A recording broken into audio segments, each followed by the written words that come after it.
आज का नाही आपण एका दगडामध्ये दोन पक्षी मारणार आहेत. कसे सांगते चला.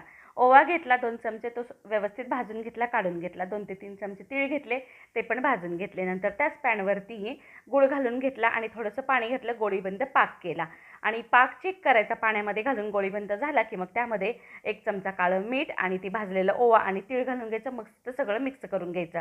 नंतर बेकिंग करण्याचा जो पेपर असतो ना त्यावरती ना एक असा ड्रॉप ठेवत जायचा आणि 5 मिनिटं सुकू द्यायचं. लगे तो ड्रॉप ना असा गोळीसारखा निघतो बरं का, पाक आपण व्यवस्थित केला असल्यामुळे.